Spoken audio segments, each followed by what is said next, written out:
The tribal post से मैं Nitish Kumar Meena, Sabla reporter, और मेरे साथ हैं भारतीय जनता पार्टी के उम्मीदवार गोपी सिंह जी मीणा। तो आज कल चुनाव है, 25 तारीख है, तो आप जनता को क्या कहना चाहोगे सर? जनता को मैं ये कहना चाहूँगा कि 10 साल के अंदर मैंने इस आसपुर विधानसभा क्षेत्र की जितनी जन समस्याएं थी, वाजिब काम थे, विकास के लिए मैंने पूरी ताकत से विधानसभा में रखा। और मैं कह सकता हूँ कि ऐतिहासिक काम हुए हैं। और इन कामों को देखते हुए मैं जनता के बीच में आज इस बात को भारतीय जनता पार्टी के लिए वोट मांग रहा हूँ। और हमारे यहाँ पर सारे काम भगवान की कृपा से हो चुके हैं। मात्र 1-2 काम ऐसे बचे हैं जिसके लिए मैंने अभी आज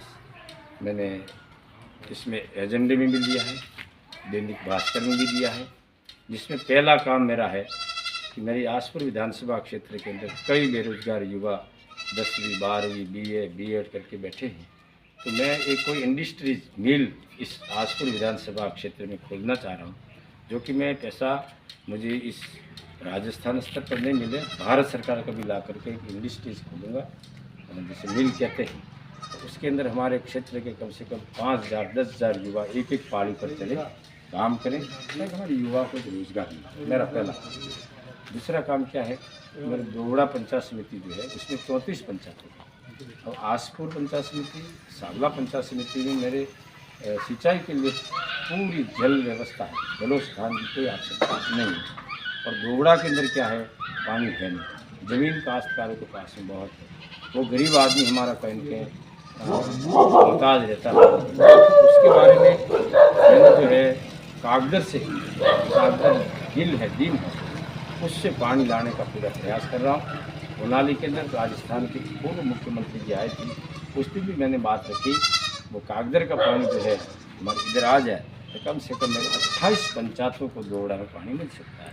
तो मेरा एक ही लक्ष्य है, 2-3 काम जो बड़े बड़े हैं उसको कराऊंगा। बाकी कोई आसपुर में मेरे कोई कमी नहीं छोड़ी इस 10 साल में, जो चाहा जो कर दिया। तो शिक्षा के क्षेत्र में जैसे साबला में तो गवर्नमेंट कॉलेज खुल गई, तो दोवड़ा और आसपुर में लोग ये भी चाह रहे हैं कि 10 साल आपने मतलब आप शासन रहा, तो तीसरी बार आप जैसे जीतोगे, आप जैसे मंत्री पद पे जाओगे, तो सबकी यही उम्मीद है कि आप इस दोनों कॉलेजों के बारे में आप क्या कहोगे सर? देखो साहब, एक बात बताऊँ मैं इसके बारे में। जबकि देश आज़ाद हुआ 75 साल हुए, किसी ने कॉलेज तो नहीं खोली। अब एक कॉलेज सरकार ने मेरी खोल दिया आसपुर में, तो मैं इसके बारे में अभी कुछ भी नहीं कहूँगा। कई विधानसभा ऐसी है जिसमें कॉलेज ही नहीं, एक तो मेरी चल रही है। अब रही बात दोवड़ा आसपुर की, उसके लिए मैं पूरा प्रयास करूँगा। और सरकार यदि भारतीय जनता पार्टी की बन गई तो मैं भरोसा दिलाता हूँ उस काम को भी कराऊँगा। तो अभी पिछली सरकार ने जो भी बच्चों के बारे में थोड़ा स्कूलों में अभी तक छात्रवृत्ति नहीं आई है, तो उसके बारे में थोड़ा ये आप जो कह रहे हैं सही है, मैं इस बात को मानता हूँ कि कई बच्चे आज भी हमारे इंतज़ारी करके बैठे हैं, 3-4 साल हो गए, छात्रवृत्ति नहीं आई, जिसके बारे में विधानसभा में बातें रखी। तो भाई हमारे कई ऐसे छात्रवृत्ति लोगों की नहीं आई है, तो हमने मंत्री से भी बात की है, शिक्षा मंत्री से भी की है, और वो बताते हैं TAD विभाग को। अब क्या कमियां हैं ये तो मैं नहीं कह सकता, बाकी कई लोग इसकी इंतज़ारी करके बैठे हैं। तो अभी तो ये चुनाव चल रहे हैं, कल वोटिंग हो जाएगी और वापस सरकार बनेगी। भाजपा की सरकार बनी तो मैं भरोसा दिलाता हूँ, एक भी बच्चे का पैसा नहीं रहने दूंगा, चुन चुन कर दिलाने का प्रयास करूँगा। लास्ट है सर, जैसे मारवाड़ी वालों ने बहुत संघर्ष किया, मारवाड़ी वालों में आप भगवान मानते हैं आपको मारवाड़ी वाले, आपने हर बात तो मारवाड़ी वाले की उठाई, तो क्या बताए तीसरी बार आपकी जीत के बाद आप जैसे ही मंत्री पद पर रहोगे तो मारवाड़ी वालों के बारे में आप थोड़ा सा बता दें। देखो साहब, इसके बारे में मैं कहूँगा कि जितने मारवाड़ी केंद्र जो चल रहे हैं, मैं तो राजस्थान की सरकार वसुंधरा जी के टाइम में नंदलाल जी मीणा को धन्यवाद देता हूँ। 1000 केंद्र एक साथ से खुले थे। उस टाइम मैंने पूरी आसपुर विधानसभा क्षेत्र में 103 केंद्र खोल दिए। और अभी भी मैं तो अभी इस मंत्री ने भी मुझे दिए, मैं तो इसकी भी ऐसी टीका टिप्पणी किसी की नहीं करना चाहता हूँ। अभी भी हमने कम से कम एक तो 12 केंद्र खोले, एक 8 केंद्र खोले। इस प्रकार से कम हमारे आसपुर विधानसभा क्षेत्र में टोटल 250 मारवाड़ियाँ चले।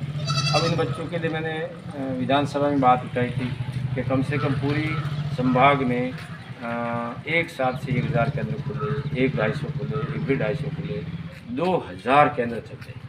और इन बच्चों के लिए मैंने कहा इनको कहन के या तो इनकी सैलरी बढ़ाई जाए या फिर इनको सुविधा में लिया जाए, तो ये बातें हम कही।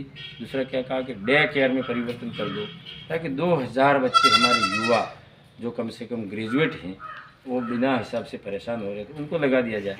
पर सरकार ने इसको सुना नहीं। मैंने मंत्री जी से भी डिस्कस की, विधानसभा में बात रखी, लेकिन उसका कोई निर्णय नहीं हुआ।